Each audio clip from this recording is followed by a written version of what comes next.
9 సంవత్సరాలు అవుతుంది. బ్రిటిష్ వారి చేతిలో నుండి మన దేశ ప్రజలను విడిపించుటకు ఎంతోమంది యోధులు శ్రమపడి కష్టపడి రక్తాన్ని చిందించి వారి ప్రాణాల సైతం అర్పిస్తేనే ఈరోజు మనం స్వతంత్రంగా మన భారతదేశంలో తిరగగలుగుతున్నాం, మాట్లాడగలుగుతున్నాం, మనం స్వతంత్రంగా జీవించగలుగుతున్నాం. ఆ రోజు వారి యొక్క శ్రమ, వారి ప్రాణాలు అర్పించకపోతే ఈరోజు మనం ఇంకా బ్రిటిష్ వారి చేతిలో హింసించబడుతూ ఉండేవాళ్ళం. ఆ యొక్క ధన్యత ఎంతోమంది యోధులు ప్రాణాలు అర్పిస్తే కానీ మనకు రాలేదండి. ఈరోజు మనం పాపం నుంచి విడిపించబడ్డామంటే దేవుని యొక్క రక్తం చేత కనబడి ఆయన రక్షణ మన చుట్టూ ఉంది కనుక ఈరోజు మనం స్వతంత్రంగా పరిశుద్ధ దేవుణ్ణి ఆరాధించగలుగుతూ ఉంటున్నాం. పాపం నుండి అంటే దేవుని యొక్క ఆత్మ ఎక్కడ ఉంటుందో అక్కడ మనం స్వతంత్రులుగా ఉంటాం. దేవుని ఆత్మ ఎక్కడి నుండి మనల్ని విడిపిస్తుంది? పాపము నుండి, పాప బంధకాల నుండి, మరణం నుండి, శాపం నుండి మనల్ని విడిపించి ఆయన నామానికి మహిమ కలిగినట్లుగా మనల్ని దేవుడు స్థిరపరిచి నిలబెట్టి వాడుకుంటూ ఉంటున్నాడు. ఆమేన్. హల్లెలూయా, హల్లెలూయా. ప్రభు ఆత్మ మనలో ఉంటే పాపం చేయుటకు వారు భయపడతారు. ఎందుకంటే దేవుని ఆత్మ నిన్ను పాపానికి ప్రేరేపించదండి.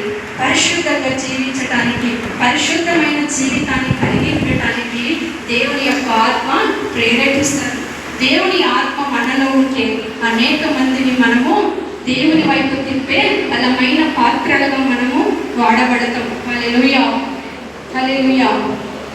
కానీ దేవుని యొక్క మహాకృపను బట్టి యేసుక్రీస్తు రక్తం ద్వారా కడగబడి మనము రక్షించబడ్డాము. కాబట్టి మనము పాపము నుండి, పాప బంధకాల నుండి మనము విడిపించబడ్డామండి. సత్యం అనగా ప్రభు అయిన యేసుక్రీస్తు వారు. సత్యాన్ని మనం అనుసరించి నడుచుకున్నట్లయితే ప్రతిదీ కూడా మనము ఎలా ఉంటామంటే అది ఉన్నదంటే ఉన్నది, లేదంటే లేదు అనే ఒక మాటను పట్టుకొని సత్యాన్ని మనం అనుసరిస్తూ దేవుని యొక్క కృపలో మనము ముందుకు వెళ్ళగలిగే ధన్యత దేవుడు మనకి ఇచ్చాడండి. సత్యాన్ని నువ్వు అనుసరించాలి. సత్యం ఎవరు? మన ప్రభు అయిన యేసుక్రీస్తు వారే.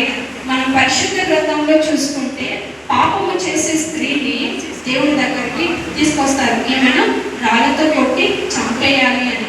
కానీ దేవుడు ఆ పాపం చేసిన స్త్రీకి ఒక జీవితాన్ని ఇచ్చాడు.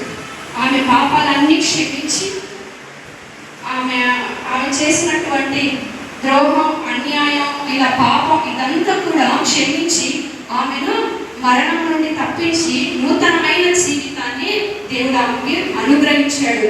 అప్పటి నుండి ఆమె క్రీస్తును అనుసరిస్తూ అనేకులకు ప్రభు వైపు నడిపిస్తూ ప్రభు కొరకు సాక్షిగా జీవించిందండి. ఇలాగా ఎంతో మంది బైబిల్లో స్త్రీలు మనకు కనబడతారు. ఎంతో మంది వాళ్ళ యొక్క ప్రతిదీ కూడా దేవుని కొరకు సమర్పించుకొని బైబిల్లో చాలా మంది స్త్రీలని గురించి మనం రోజు ఉదయకాల సమయంలో మనం తెలుసుకుంటున్నాం. అందులో కొంతమంది ప్రాముఖ్యమైన స్త్రీలు దెబోరా, తబితా, సెరూయా, లూదియా, జెమిమా, పెర్సిస్ ఇలాంటి వారు దేవుని కొరకు ఎంతో ప్రయాసపడి వారు ఎన్నో శ్రమలు అనుభవిస్తూ దేవుని మాట అనేకులకి తెలియచేయాలని బైబిల్ గ్రంథంలో స్త్రీలు ఎంతో మంది మనకు కనబడతారు. ఇందులో ప్రముఖమైనటువంటి వారు పెర్సిస్ మనం జ్ఞాపకం చేసుకున్నట్లయితే ఆమె రోమియో రాసిన పత్రిక 16వ అధ్యాయం 12వ వచనంలో మనం చూసుకుంటే ఈమె ప్రభువుకు ఎంతో ప్రయాసపడి ఆత్మ వారం కలిగి సప్త క్షేమాభివృద్ధి కొరకు ఈమె పోరాడండి. ఈమె అనేక మంది ఆత్మల్ని దేవుని వైపు తిప్పుతూ పౌలు గారి పుత్రుడైన పౌలు గారికి ఈమె ప్రియముగాను నమ్మకముగాను ఈమె మనకి కనబడుతుంది.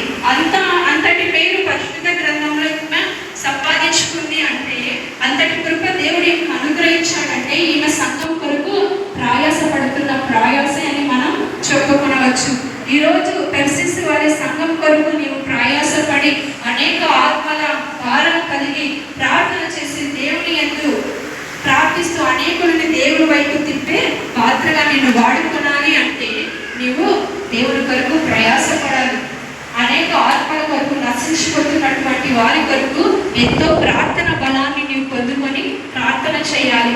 ఇలా ప్రార్థన అభిషేకం పొందుకొని ప్రార్థించే కృపను ధన్యతను దేవుడు మనందరికీ అనుగ్రహించును గాక.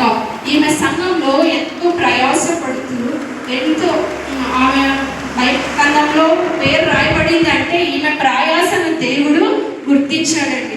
మనుషులు ఎవరు మనల్ని గుర్తించకపోయినా దేవాతి దేవుడు నీవు పడుతున్న ప్రయాసను, భారమును, బాధ్యత కలిగి ఎలా సంఘంలో ప్రతిదీ నువ్వు ముందుకు వెళుతున్నావో వీటన్నిటిని దేవుడు గమనిస్తూ నేను గుర్తిస్తున్నాడండి. దేవుడు గుర్తిస్తున్నాడని నమ్మి విశ్వసించి దేవుని సన్నిధిలో నువ్వు బాధ్యత కలిగి ప్రవర్తించినట్లయితే పెర్సిస్కు కలిగినటువంటి గొప్ప ధన్యతను దేవుడు నీకు అనుగ్రహిస్తాడు.